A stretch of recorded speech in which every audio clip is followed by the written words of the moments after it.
Part 1, Before Spirituality Became an Identity. Chapter 1, Everyone is Already on the Path. Life itself is the spiritual journey. There is a peculiar assumption embedded within much of modern spirituality. It is the assumption that the spiritual journey begins at a particular moment. Perhaps it begins when someone discovers meditation. Perhaps it begins with a mystical experience.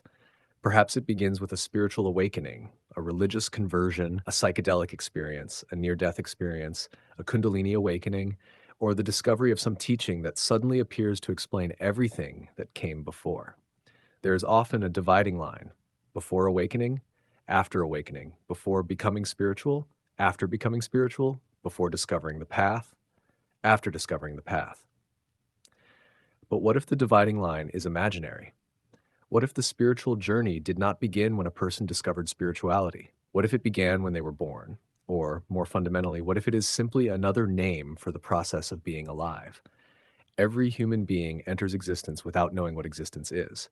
We arrive without choosing our circumstances, without understanding ourselves, without knowing what other people are, without understanding suffering, mortality, desire, loss, or time. Then gradually we encounter them, we learn, we adapt. We form relationships. We experience pleasure and pain. We discover that actions have consequences. We encounter things we cannot control. We lose things we love. We develop ideas about who we are. Some of those ideas help us. Some constrain us. Some eventually have to be abandoned. We grow older. Our bodies change. Our relationships change. Our priorities change. People we love disappear. Eventually, we confront our own mortality. This process does not require a spiritual vocabulary. It does not require belief in God. It does not require belief in reincarnation, karma, chakras, subtle energies, higher dimensions, consciousness fields, angels, devas, or any other metaphysical proposition. The process happens regardless. Life itself is already presenting the curriculum. The question is simply whether we recognize it as such. Life as the original spiritual environment, before there were temples, scriptures, monasteries, gurus, churches, retreats, meditation apps, spiritual influencers, or online communities, there was existence, there was birth, there was hunger, there was weather, there was death, there was reproduction, there was family, there was conflict, there was cooperation, there was fear, there was wonder, there was the night sky, there was the mystery of consciousness, there was the recognition that every person eventually dies. Human beings did not need organized spirituality to encounter the fundamental questions of existence. They were already surrounded by them. Why are we here? What is death? What causes suffering? How should we live? What is a good life? What is our responsibility toward one another? What is the nature of reality? What lies beyond what can immediately be perceived? These questions did not originate inside religious institutions. Religious and philosophical traditions emerged partly because human beings were already asking them. The institution came later. The question came first. This distinction matters. When spirituality is imagined primarily as a collection of teachings, practices, identities, and institutions, it becomes easy to believe that some people are spiritual while others are not. But existence does not make that distinction. The atheist still experiences mortality. The believer still experiences grief. The mystic still experiences relationships. The materialist still experiences wonder. The monk still experiences hunger. The householder still encounters impermanence. The person who has never heard the word karma still lives within a world of consequences. The person who has never meditated still experiences thought. The person who rejects spirituality still has to determine how they will live. The vocabulary differs. The human condition remains. This is the first doorway into the argument of this book. Spirituality may be interpreted in countless ways, but the underlying human process does not belong exclusively to any of them. Growth without belief. A person can become wiser without ever describing themselves as spiritual. This is easy to overlook because modern spirituality often places enormous emphasis on beliefs, experiences, practices, and terminology. Yet consider an ordinary person who has spent decades learning how to live. Perhaps they have never meditated. Perhaps they have never read the Bhagavad Gita. Perhaps they know nothing about Advaita Vedanta. Perhaps they have no interest in chakras or energy fields. Perhaps they reject every religious explanation of existence. but through experience, they have learned patience. They have learned when to speak and when to remain silent. They have learned that anger rarely improves a difficult situation. They have learned to apologize. They have learned to keep their word. Um, they have learned that other people carry burdens that cannot always be seen. They have learned that possessions do not permanently satisfy. They have learned that relationships require effort.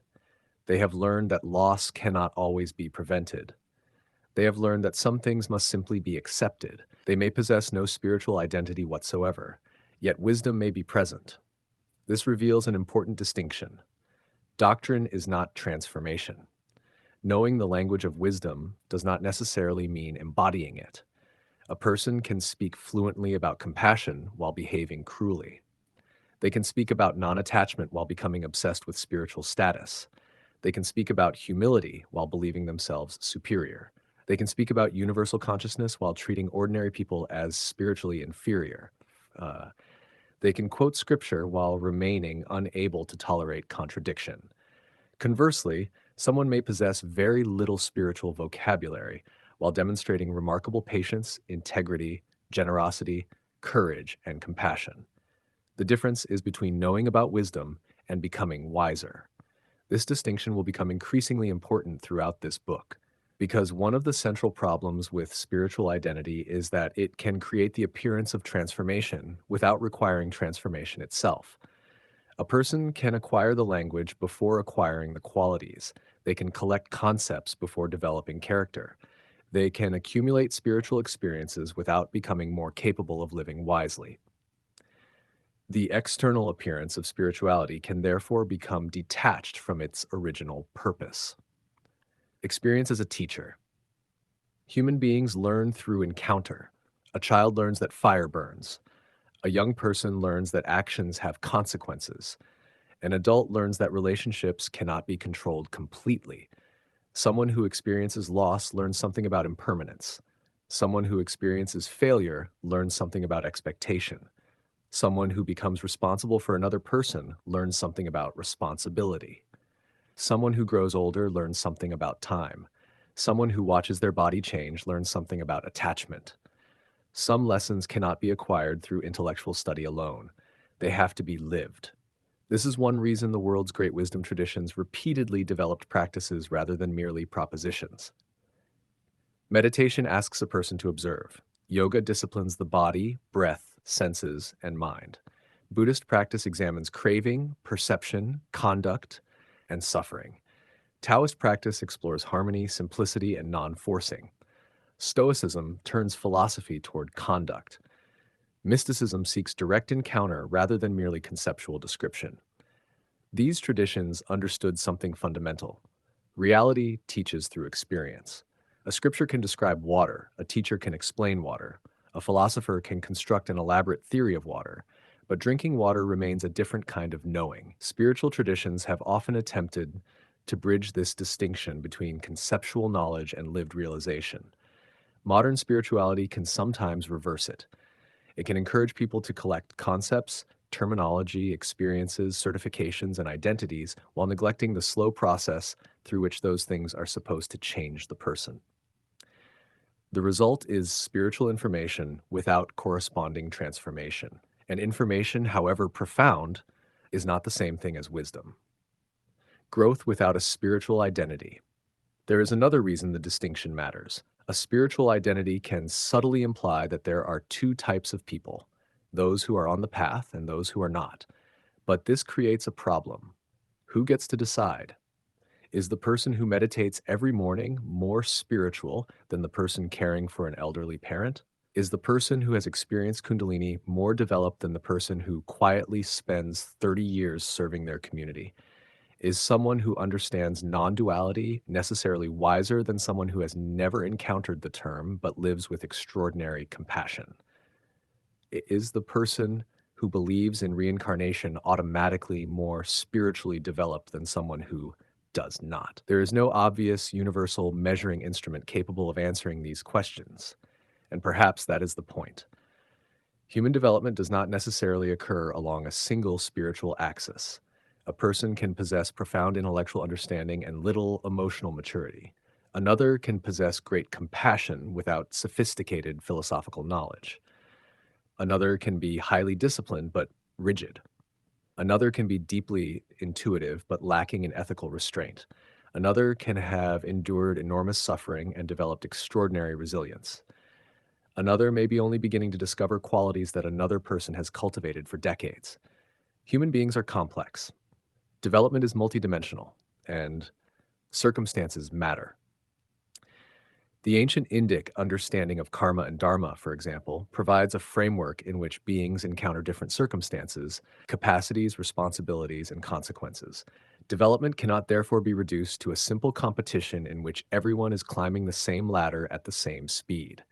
This is important because the spiritual identity can transform development into status. Instead of asking, "What am I learning?" the person begins asking, "How advanced am I?"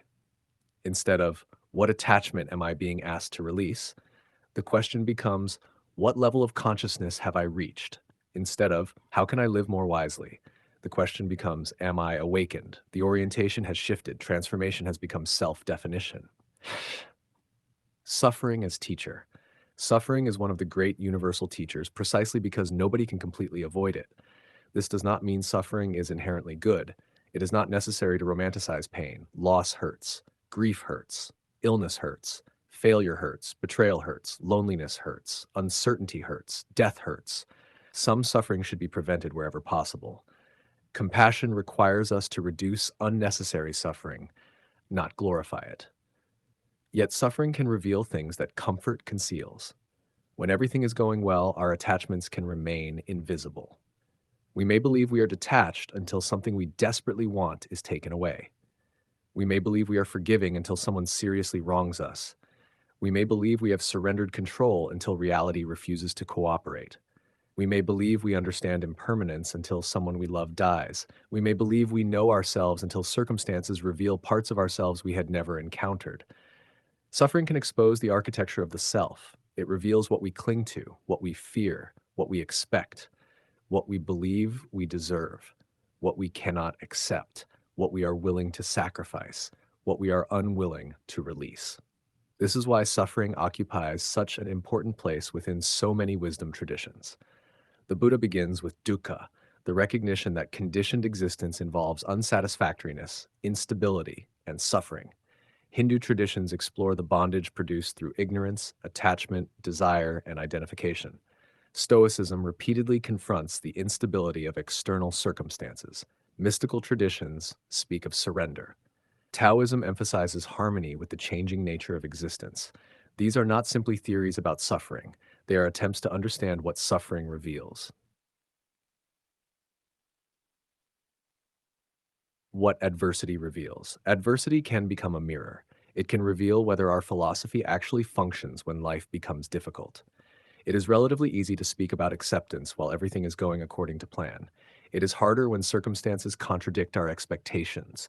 It is easy to speak about compassion toward humanity in the abstract. It is harder when dealing with someone who has genuinely harmed us.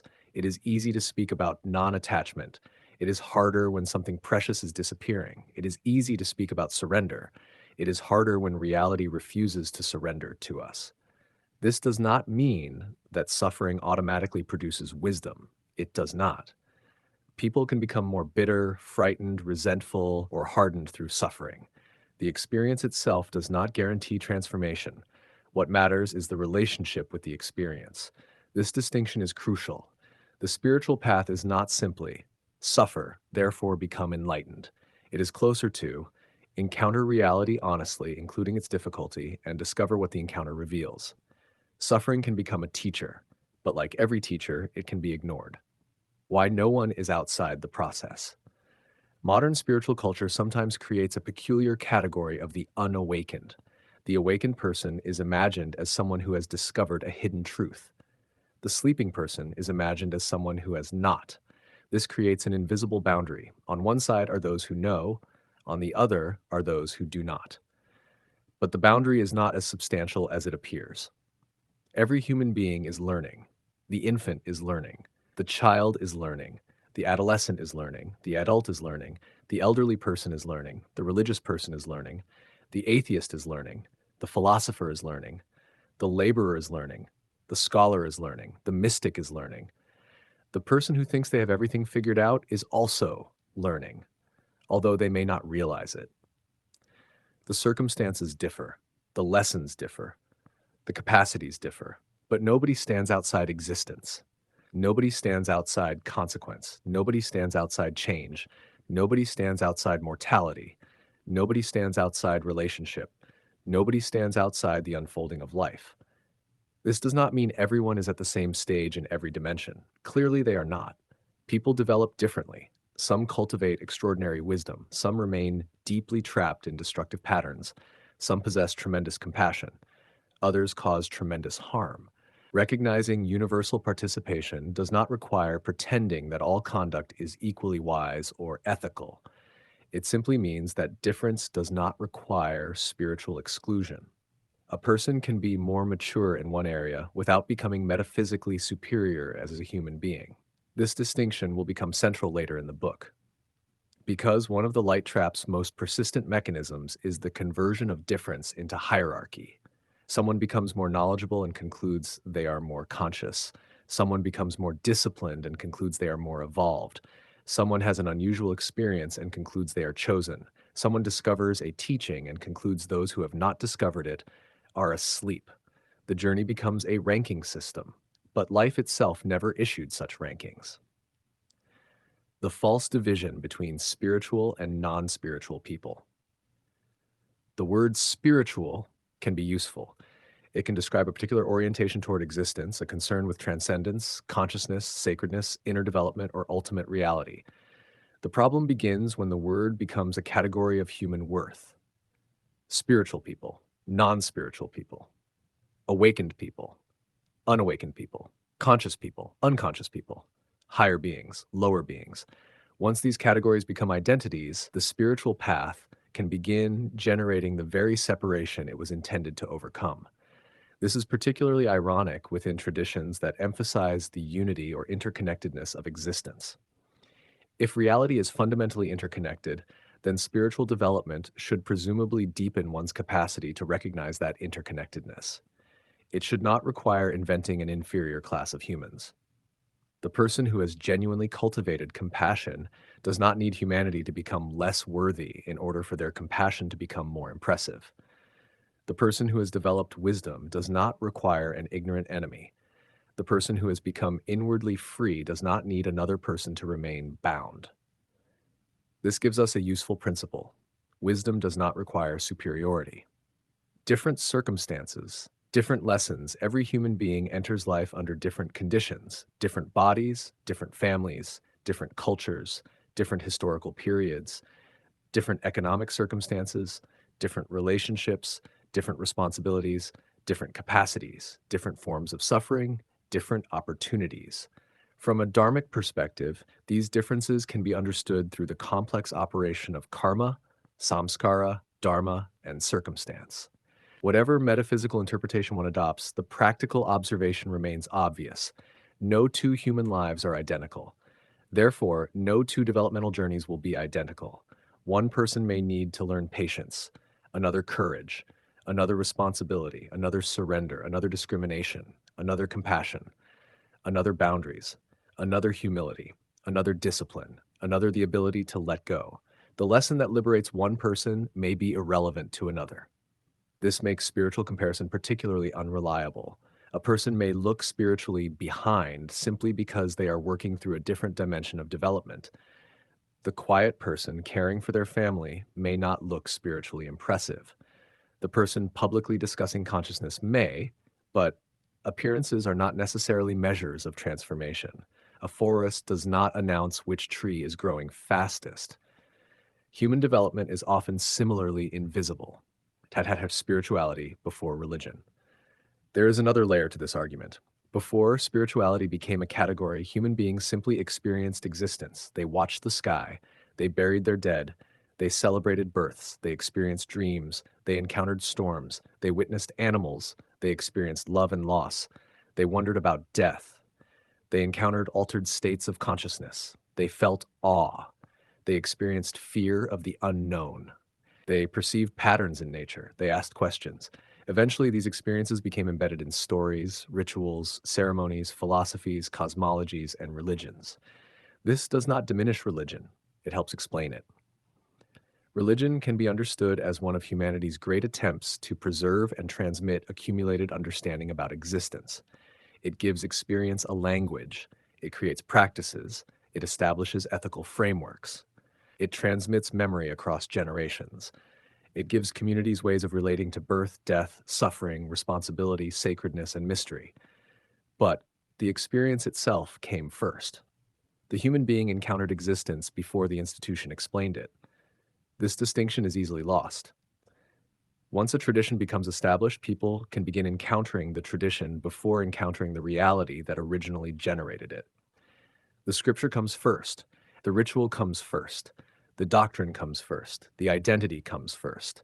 The original question disappears beneath layers of accumulated answers. This is one of the recurring patterns examined throughout this book.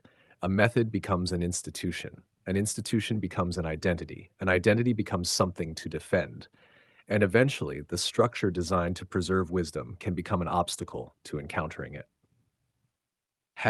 Human beings experiencing mystery before systems. Imagine the earliest human communities looking into the night sky.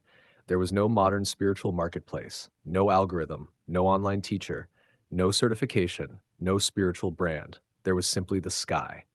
The experience itself contained mystery. The same is true of death. Before humanity had elaborate metaphysical systems, someone still died. Someone loved them. Someone grieved. Someone wondered where they had gone. The question was already there. The same is true of dreams. The same is true of consciousness. The same is true of birth. The same is true of nature. Human beings did not invent mystery by creating religions. Religion emerged partly because mystery already existed. This is why spirituality cannot ultimately be reduced to institutions. Institutions can preserve it, they can distort it, they can interpret it, they can organize it, but they do not own the underlying mystery. No religion created mortality, no philosophy created consciousness, no spiritual movement created suffering, no guru created existence. No tradition owns the human encounter with reality. Traditions are maps. Reality is the territory, and the map should never be confused with the thing it was created to help us navigate. Spiritual experience.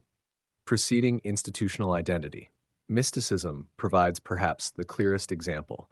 Across vastly different cultures, individuals have reported experiences of profound unity, transcendence, presence, surrender, interconnectedness, sacredness, or dissolution of ordinary self-boundaries. The interpretations differ dramatically. The experiences themselves may also differ, but the recurring human impulse is unmistakable. Something was encountered. The mystic then attempts to describe it. Language enters, philosophy enters, tradition enters, community enters. Eventually, institutions may emerge around the experience. This can be valuable. Without transmission, individual insight can disappear. But transmission creates another possibility. The description becomes more important than the encounter. People begin arguing over whose description is correct without ever asking whether the underlying transformation is occurring. The finger begins arguing with another finger about which one points most accurately toward the moon. Meanwhile, nobody looks up. This is one of the great dangers of spiritual identity. The person can become devoted to the description of awakening rather than the transformation awakening was supposed to produce. Spirituality before labels. A label can be useful. It can communicate, it can help people find community, it can provide orientation, it can preserve distinctions that genuinely matter. The problem is not the existence of labels. The problem is attachment to them. A person says, I am Buddhist, I am Hindu, I am Christian, I am Taoist, I am a mystic, I am an awakened person, I am a light worker, I am a healer, I am a starseed. The statement may begin as description. Eventually, it can become identity. And identity has something to protect. Once something becomes part of the self-concept, challenges to it can feel like challenges to the self. A question about the teaching becomes a personal attack. A disagreement becomes rejection. Evidence becomes threatening. Contradiction becomes negativity. Another tradition becomes competition. The person may have begun seeking truth. Now they are defending a position. The subtle shift is easy to miss. but it changes everything. Identity versus transformation. Imagine two people. The first says, I am awakened. The second says, I am trying to understand myself more clearly. The first has made a claim about identity. The second has described an ongoing process. Which one is more spiritually mature? There is no need to answer immediately. The question itself is more valuable because authentic development may have little need for constant self-declaration. A tree does not need to announce that it is growing. A person becoming more patient does not need to establish a public identity called patient. A person becoming more compassionate does not need a title. A person becoming less attached does not necessarily need to tell everyone they have achieved non-attachment. In fact, the need to announce transformation can sometimes indicate that identity has entered the process. This does not mean genuine awakening should never be discussed. Teachings must be communicated. Experiences can be shared. Teachers can guide others. Communities can form. The issue is subtler. Does the description serve the transformation, or has the transformation become fuel for the description? That question will follow us throughout this book. Why labels can become objects of attachment. The irony of spiritual identity is that the more deeply a person identifies with being spiritual, the more carefully they may have to protect that identity. A healer may feel pressure to always appear healed. An awakened person may feel pressure to appear calm. A high vibration person may feel ashamed of anger. A compassionate person may struggle to admit resentment. A spiritual teacher may find it difficult to admit ignorance. A person who believes they have transcended ego may become unable to recognize their own ego. The identity creates a contradiction. The person must maintain the image of having transcended attachment while becoming attached to the image of transcendence. This is the light trap in miniature. The light becomes something to possess. Awakening becomes something to demonstrate. Wisdom becomes something to display. Humility becomes something to perform. And the ego discovers that spirituality can provide it with an extraordinarily sophisticated costume. Had direct experience before self-description. There is a reason so many wisdom traditions place emphasis upon practice. Sit, observe, pray, contemplate, serve, study, breathe, walk, remain silent, act ethically, observe desire, watch attachment, examine the mind, serve another person, return again. The emphasis is on doing. Modern spirituality can sometimes place greater emphasis on declaring, I am awakened, I am conscious, I am a healer, I am a light worker, I am ascending, I am high vibration, I have activated my DNA, I have moved timelines. The language becomes increasingly elaborate while the fundamental question becomes increasingly simple. Has the person actually changed? Are they more patient, more honest, less reactive, less attached, more compassionate, more responsible, more capable of sitting with uncertainty, more capable of admitting ignorance, more capable of loving without possession, more capable of serving without recognition, more capable of meeting suffering without immediately needing to escape it? These are much harder questions than, what spiritual identity do I have? And precisely because they are harder, they are more useful. The path does not begin when someone calls themselves spiritual. This may be the most important point of the chapter. The spiritual journey does not begin when a person discovers the word spirituality. It does not begin when they attend their first retreat. It does not begin when they read their first mystical text. It does not begin when they experience an awakening. It does not begin when they receive an initiation.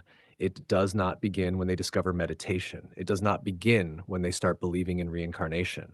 It does not begin when they become convinced that reality contains dimensions beyond ordinary perception. All of those things may become meaningful parts of a person's journey. But the journey itself is older. It began with life. Perhaps it began with the first moment of awareness. Perhaps with the first encounter with suffering. Perhaps with the first question. Perhaps with the first experience of love. Perhaps with the first recognition of mortality. Perhaps there is no meaningful beginning point at all, because existence is not something we step into halfway through. We are already inside it. We are already participating. We are already being shaped by our choices, circumstances, relationships, perceptions, attachments, and responses. We are already encountering the consequences of how we live. We are already changing. The only question is whether we become conscious participants in that process. Everyone is already walking. This changes the entire foundation of spirituality. If everyone is already on the path, then spirituality no longer needs to function as a membership category. There is no need to divide humanity into spiritual and non-spiritual.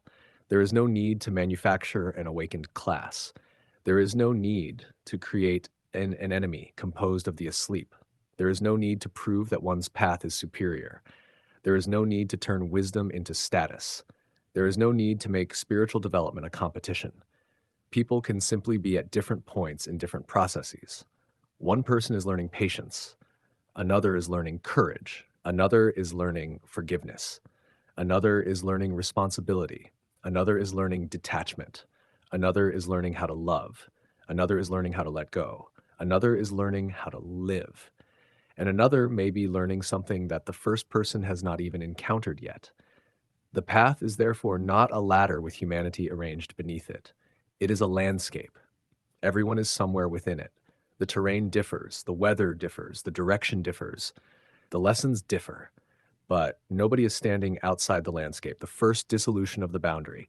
This gives us the first movement away from the light trap, not rejecting spirituality, not rejecting ancient wisdom, not rejecting teachers, not rejecting religion, not rejecting mystical experience, simply dissolving the unnecessary boundary between those who are supposedly on the path and those who are not. The path is life. The teacher may be a scripture, or a person, or a meditation, or a relationship, or a failure, or a child, or an illness, or an unexpected kindness from a stranger, or the death of someone we love, or a moment of silence, or our own reaction to something we thought we had already transcended. Life has countless teachers, and most of them do not introduce themselves as spiritual teachers. That may be one reason they are so easily overlooked. The person washing dishes may be learning presence. The parent learning patience may be practicing compassion. The worker maintaining integrity under pressure may be practicing dharma. The grieving person learning to release what cannot be held may be encountering impermanence. The person admitting, I don't know, may be practicing humility more deeply than someone who can explain the entire cosmos. The ordinary may contain the sacred precisely because it does not announce itself. Central insight. The spiritual journey does not begin when a person adopts a belief system. It does not begin when they acquire a spiritual identity. It does not begin when they discover a teacher, tradition, technique, or cosmology. It begins with life itself. Every human being is already participating. Every person encounters change. Every person encounters attachment. Every person encounters suffering. Every person encounters relationship. Every person encounters uncertainty. Every person encounters consequences. Every person encounters mortality. And every person, in one way or another, is learning how to meet reality. The labels come later. The systems come later. The institutions come later. The identities come later. First, there is simply this: we are here, and life is already teaching us.